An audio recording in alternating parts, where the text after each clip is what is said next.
Bonjour à tous, c'est Guillaume de l'ASM. Aujourd'hui, je vous propose un tutoriel sur les chiffres. Donc, on va faire une épreuve des 5 minutes chiffres sur le site officiel qui est utilisé lors de toutes les compétitions IAM.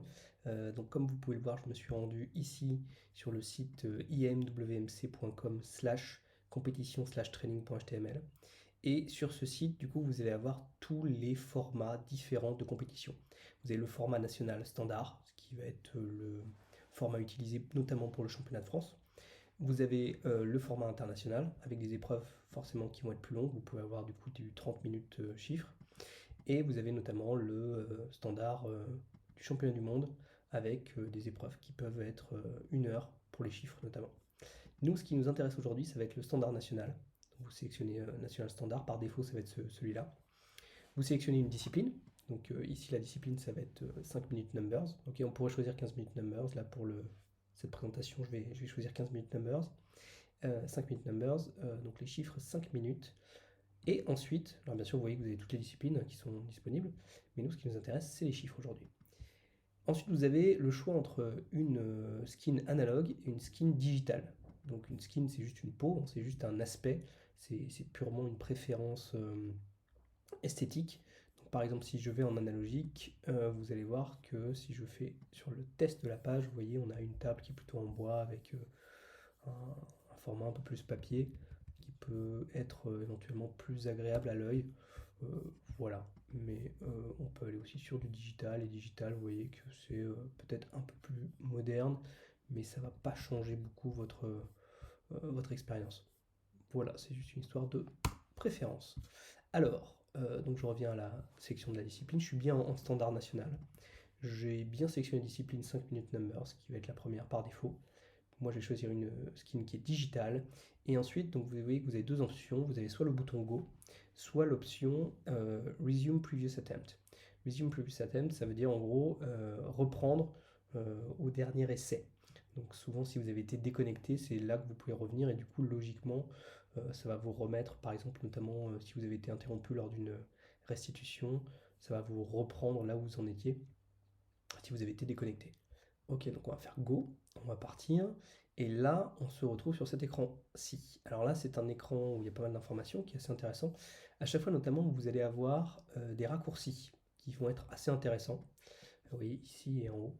Donc là il vous dit important, vous pouvez presser F11 pour Windows ou commande F plus circonflexe ou contrôle commande F pour les Mac pour avoir un écran, pour avoir le plein écran, pardon. Donc vous faites, par exemple, si je fais Shift commande F, vous voyez que là, mais j'étais déjà en plein écran, donc c'est bon. Petit truc intéressant, petit conseil intéressant, vous pouvez ajuster donc du coup le niveau de zoom de votre explorateur en faisant CTRL plus ou moins. Moi, je crois que c'est Shift plus et Shift moins. Non, c'est commande plus. Commande plus et commande moins sur Mac. Moi, je suis sur Mac. Voilà, donc vous pouvez. Faites attention parce que des fois, si vous avez trop zoomé, du coup, vous pouvez perdre ce qu'il y a tout en bas. Donc, c'est bien d'avoir, notamment lors de la restitution, il y a des boutons qui peuvent ne pas apparaître. Donc, faites en sorte d'avoir quand même pas un zoom qui soit trop important. Voilà, ensuite, il va vous demander de quel type de groupement vous voulez. Le groupement, euh, ça va dépendre de votre système et ça va dépendre de combien de chiffres vous voulez voir ou sélectionner en même temps.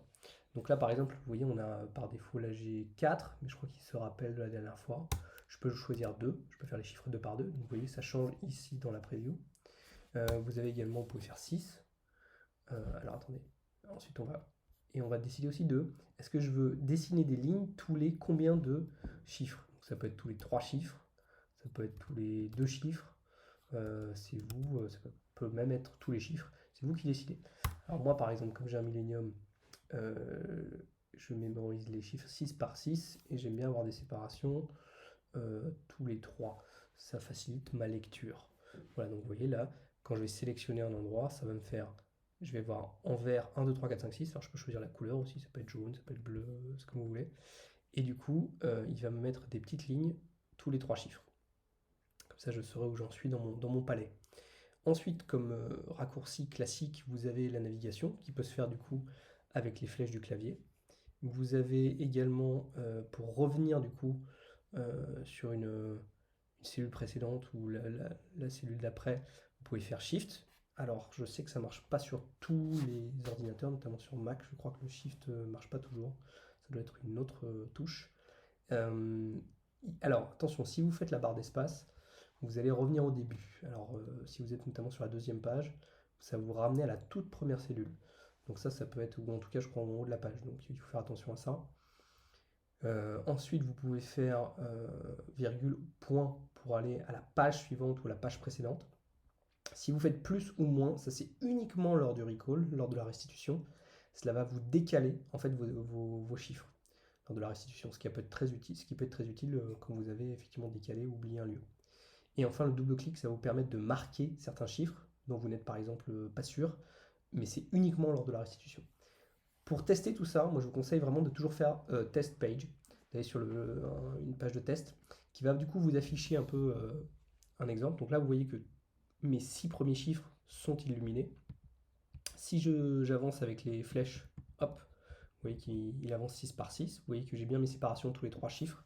Et puis ensuite, là, comme c'est pas une restitution, c'est vraiment une feuille de mémorisation, on ne peut pas tester encore le décalage, etc.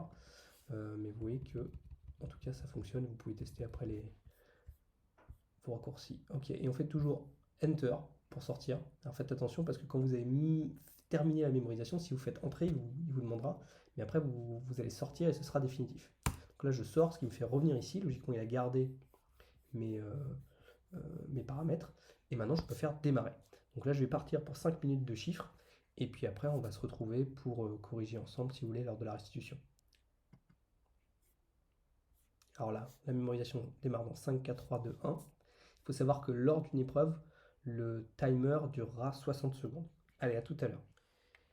Alors nous revoilà après la mémorisation, après la restitution, pardon, et du coup cette restitution n'est pas terrible. Mais ce qu'on peut voir, c'est qu'immédiatement vous allez avoir votre score. Donc là c'est 80. Et donc j'ai eu 215 chiffres correctement restitués, en tout cas aux bons endroits. Et là ce qui est très sympa, c'est qu'on peut déjà voir, on a déjà les réponses. On peut voir par exemple les chiffres qu'on a oubliés. Si j'avais double-cliqué sur un chiffre, il serait apparu comme ça. Il aurait été apparu en grisé comme ça. J'aurais pu décaler, alors parce qu'apparemment j'ai dû décaler à un moment. J'ai dû oublier quelque chose. J'ai dû oublier un lieu. Ouais, tout à fait, voilà, là j'ai oublié un lieu, ce qui fait que ça m'a tout décalé sur les deux dernières lignes. Ce qui fait que ça m'a fait pas mal de points en moins. Mais bon, voilà. Et donc, vous pouvez comme ça vérifier votre score et assez rapidement, vous allez avoir un résultat. Et après, bah, tout simplement pour sortir, vous faites entrer ou vous revenez à la sélection de discipline. Voilà un petit peu ce que je peux vous dire sur ce tutoriel. Et vous voyez que si je reviens du coup sur Resume Previous Attempt, je vais revenir immédiatement sur ma dernière épreuve. Alors soit sur le résultat, soit sur le... En général, ça va être sur la restitution ou sur le rappel. Voilà. Voilà comment ça marche. Donc vous voyez, c'est assez simple, c'est assez intuitif. Ce que je vous conseille, moi, vraiment d'aller vérifier, c'est les groupements de chiffres, donc quel ordre vous voulez les avoir, le nombre de lignes, est-ce que vous voulez, si vous avez un centium en général, les gens font souvent 4 chiffres par 4 chiffres et ils veulent des lignes toutes les deux ou alors toutes les 4 chiffres.